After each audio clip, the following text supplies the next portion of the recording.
Hello বন্ধুরা, কেমন আছো সবাই? স্বর্ণস কুকিং অ্যান্ড লাইফস্টাইল ব্লগে আমি স্বর্ণময়ীরা আজকে রবিবারে সকালটা শুরু করছি তোমাদেরকে সাথে নিয়ে। আশা করছি যে যেখান থেকে আজকের ভিডিওটা দেখছো সবাই ভালো আছো, সুস্থ আছো। আমরাও মোটামুটি ভালো আছি। এই যে সকাল সকাল ঘুম থেকে উঠে আবারও বারান্দায় চলে আসলাম। সকালে ঘুম থেকে উঠে বারান্দায় দাঁড়ানো এ যেন এক নিঃশব্দ অভ্যাসে পরিণত হয়েছে।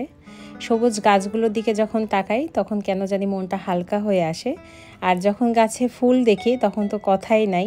এই ফুলগুলো যখন ফোটে আর আমি যখন এগুলোকে সকালবেলা উঠে দেখি যে নতুন ফুল এসেছে, তখন কিন্তু আমার আনন্দের মাত্রাটাও বেড়ে যায় আর আমার দিনটা এমনিতেই সুন্দর হয়ে যায়। যদিও আমি রুটিন মাফিক চলাতে তেমন একটা অভ্যস্ত নই, তারপরেও অদ্রির পরীক্ষার এই কয়দিন আমি সবসময় চেষ্টা করি যে ওর সময় সুযোগের সাথে মিলিয়ে নিজের মতো করে একটা রুটিন তৈরি করে নেওয়ার, যাতে করে আমার সংসারটা, আমার রান্না বান্না, আমার নিজের যে কাজগুলো সেগুলো সব কিছু করার পরেও আমি ওর পিছনে একটু এক্সট্রা টাইম দিতে পারি। 5-এ থাকা পর্যন্ত অদ্রির পরীক্ষা সবসময় 8টাতেই ছিল। তো এইবার ও 6-এ ওঠার পরে ওর হচ্ছে 11টা থেকে পরীক্ষা। তো যার জন্য সকাল সকাল একটু উঠলে বেশ কিছু টাইম হাতে পাওয়া যায় ওকে পড়ানোর। তো সকালে ওকে এক ধমক পড়িয়ে তারপরে এখন হচ্ছে ও রেডি হচ্ছে। তো ও রেডি হতে হতে আমি আমার ঘরের যে কাজগুলো ওগুলোকে একটু এগিয়ে রাখছি। যদিও আমার ওকে স্কুলে পৌঁছে দিতে হয় না, আমার যে খালাই ওকে পৌঁছে দেয় আর আমি যখন পরীক্ষা শেষ হয় তখন ওকে নিয়ে আসি। আর পরীক্ষার এই কদিন আমি সবসময় চেষ্টা করি যে যতক্ষণ ওর পরীক্ষার টাইমটা ও পরীক্ষা দেয় ওই সময়টার মধ্যেই রান্নাটা শেষ করে নেওয়ার, যাতে করে ও এসেই খেতে পারে।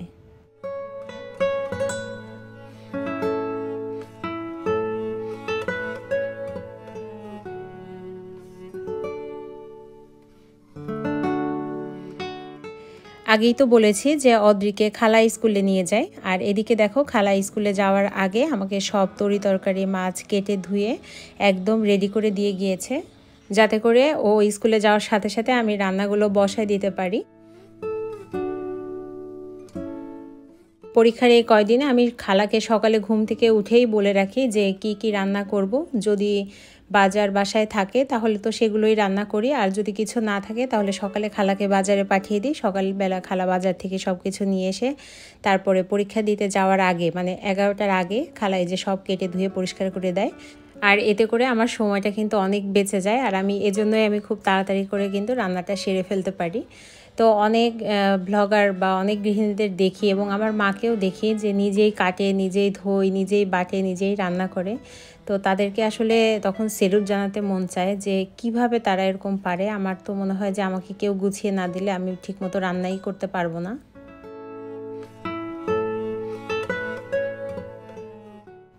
তো যাই হোক, এতক্ষণ আমি কি রান্না করছি হয়তো তোমরা একটা আইডিয়া করে ফেলেছো। হ্যাঁ, আজকে হচ্ছে শুটকি মাছ দিয়ে কাঁঠালের বিচি আর কচুলতি রান্না করব। আমার সারা বছর তেমন একটা খাওয়া না হলেও আম কাঁঠালের এই সময়টা এই যে কাঁঠালের সদ্য সদ্য বিচি এগুলো দিয়ে তরকারি খেতে বা ভর্তা খেতে আমার কিন্তু ভীষণই ভালো লাগে। তো আমার এক আপু সেদিনকে আমাকে জিজ্ঞেস করছিল যে কাঁঠালের বিচি কিভাবে সংরক্ষণ করো সেটা একটু দেখিও। তো আপুকে বলতেছি যে কাঁঠালের বিচি আমি সাধারণত সংরক্ষণ করি না, তবে আমি দেখেছি যে অনেকে যারা কাঁঠালের বিচি সংরক্ষণ করতে যায় তারা হচ্ছে কাঁঠালের বিচিটাকে না ধুয়ে একটু শুকিয়ে তারপরে হচ্ছে বালির মধ্যে করে রেখে কিছুদিন আর কি রেখে দিত। তো ওইভাবে করে রাখলে হয়তো কিছুদিন ভালো থাকে। তো আমি ওই বালির মধ্যে রেখে তারপরে আবার ওইটাকে ধুয়ে টুয়ে মানে খেতে আমার যেন একটু কেমন জানি লাগে। তো যার জন্য আমি এই আম কাঁঠালের এই সময়টাতেই যতদিন কাঁঠালের বিচি পাওয়া যায় এই সময়টাতেই আমি কাঁঠালের বিচিটা খাই। পরবর্তী আর কোনো সময় আমার তেমন খাওয়া হয় না, যার জন্য আমি আর সংরক্ষণ করেও রাখি না।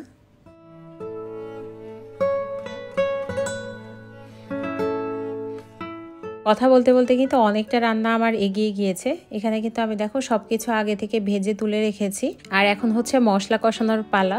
আমি কিন্তু শুটকি মাছের যে কোনো তরকারি রান্না করলে শুধু পেঁয়াজ রসুন বাটা আর আস্ত এটা ছাড়া আমি আর কোনো মশলা কিন্তু ইউজ করি না। কোনো তেজপাতা, কোনো গরম মশলা, কোনো জিরা ধনে কোনো কিছু আমি আর ইউজ করি না। আমার কাছে মনে হয় যে এই রসুন আর পেঁয়াজ দিলেই শুটকির যে মজা সেটা আসল মানে টেস্টটা পাওয়া যায়। কিন্তু জিরা টিরা এগুলো দিলে তখন শুটকির যে ফ্লেভারটা সেটা না একটু অন্যরকম হয়ে যায়, আমার কাছে খেতে ভালো লাগে না। আমি শুধু যেটা করি রসুনের পরিমাণটা একটু বেশি দেই। হ্যাঁ, আর ঝালটাও কিন্তু একটু কড়া ঝাল দিই, একটু বেশি ঝাল না হলে শুটকিটা খেতে মজা হয় না। আর কচুরলতি যেহেতু একটু বোকা বোকা টাইপের তরকারি, সেহেতু কচুরলতিতেও আমি একটু সবসময় বেশি ঝাল দিই। তো সব কিছু দিয়ে ভালোভাবে মশলাটা এখন কষাতে হবে। মশলাটা যখন খুব ভালোভাবে কষে আসবে, তখন যে কাঁচা পেঁয়াজ কুচি করে রেখেছিলাম সেই কুচি পেঁয়াজটা দিয়ে দেবো। আর এর সাথে কয়েকটা কাঁচামরিচও ভেঙে ভেঙে দিয়ে দিচ্ছি। তারপর এটাকে সেদ্ধ হওয়ার জন্য একটু ঢাকা দিয়ে দিয়ে রান্না করে নেব। মানে যতক্ষণ পর্যন্ত নরম না হবে ততক্ষণ পর্যন্ত এটাকে একটু রান্না করে তারপরে যে কচুরলতি, কাঁঠালের বিচি, শুটকি মাছটা ভেজে তুলে রেখেছিলাম সেটা এর ভিতরে দিয়ে ওটাকে ভালোভাবে কষাতে কষাতেই রান্না করব। তো পাশে কচুরলতিটা ঢাকা দিয়ে রেখে দিয়েছি, সিদ্ধ না হওয়া পর্যন্ত ঢেকে ঢেকে এভাবে রান্না করতে হবে।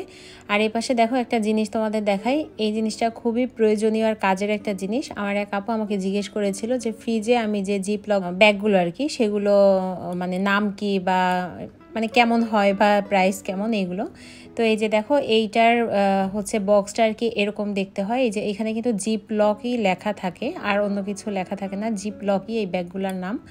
আর এই ব্যাগগুলো এই একটা বক্সের মধ্যে প্রায় 20-25টার মতো থাকে, 20টা বা কোনোটায় হয়তো আর একটু পাতলা যেগুলো সেগুলো আরও বেশি থাকে। তো আমি এগুলো সাধারণত তরিতরকারি রাখতে বা মাছ টাছ রাখতে মানে মাঝে মাঝে ব্যবহার করি।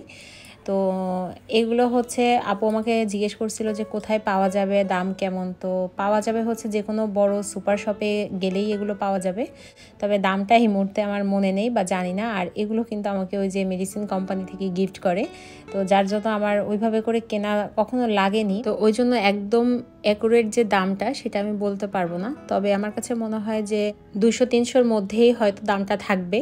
তো তারপরেও যদি কেউ জানতে চাও আমাকে কমেন্ট বক্সে জানিও, আমি যদি কখনো ওই যে সুপার শপে যাই বা এগুলোকে দেখি তখন তোমাদের দামটা জানিয়ে দেওয়ার চেষ্টা করব।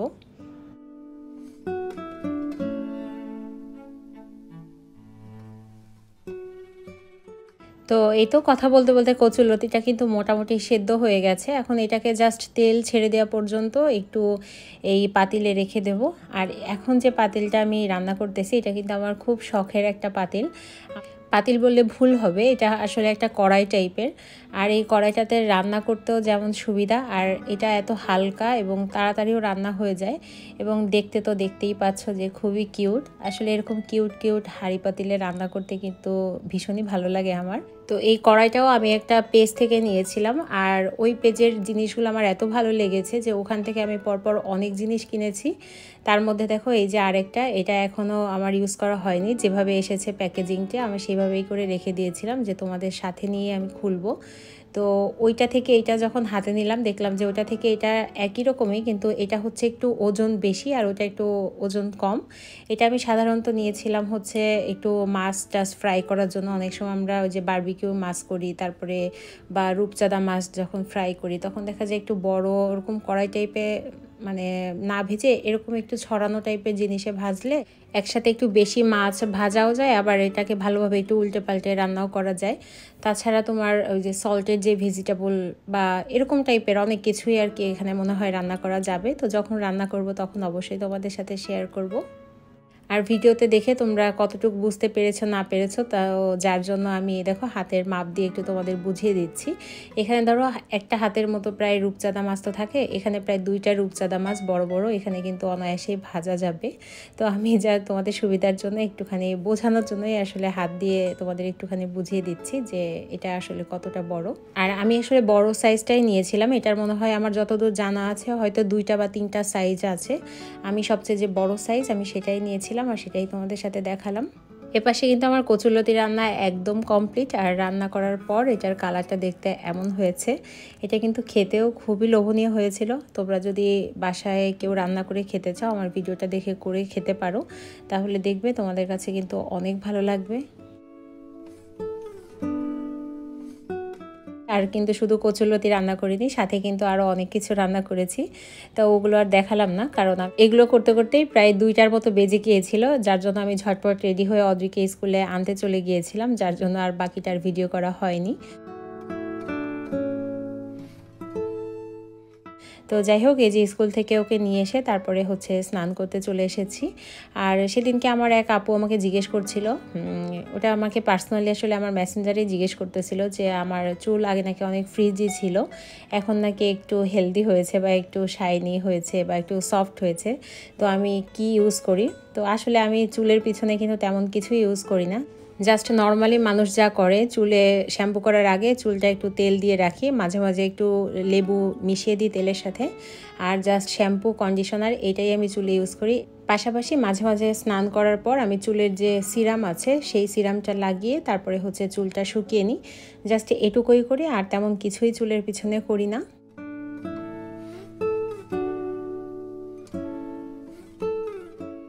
আসলে করি না বললে ভুল হবে, করার আসলে সময় হয় না, আর সময় হলেও খুবই আলসেমি লাগে, এখন জানি কেমন করতেই মন চায় না। আগে যখন ছোট ছিলাম তখন কিন্তু অনেক কিছুই করেছি, কিন্তু এখন বড় হয়ে যাওয়ার পরে মানে এই যে সংসার বাচ্চা কাচ্চা হয়ে যাওয়ার পরে এখন জানি সব কিছুতেই আলসেমি লাগে, বিশেষ করে নিজের ব্যাপারগুলোতে একটু বেশি আলসেমি লাগে।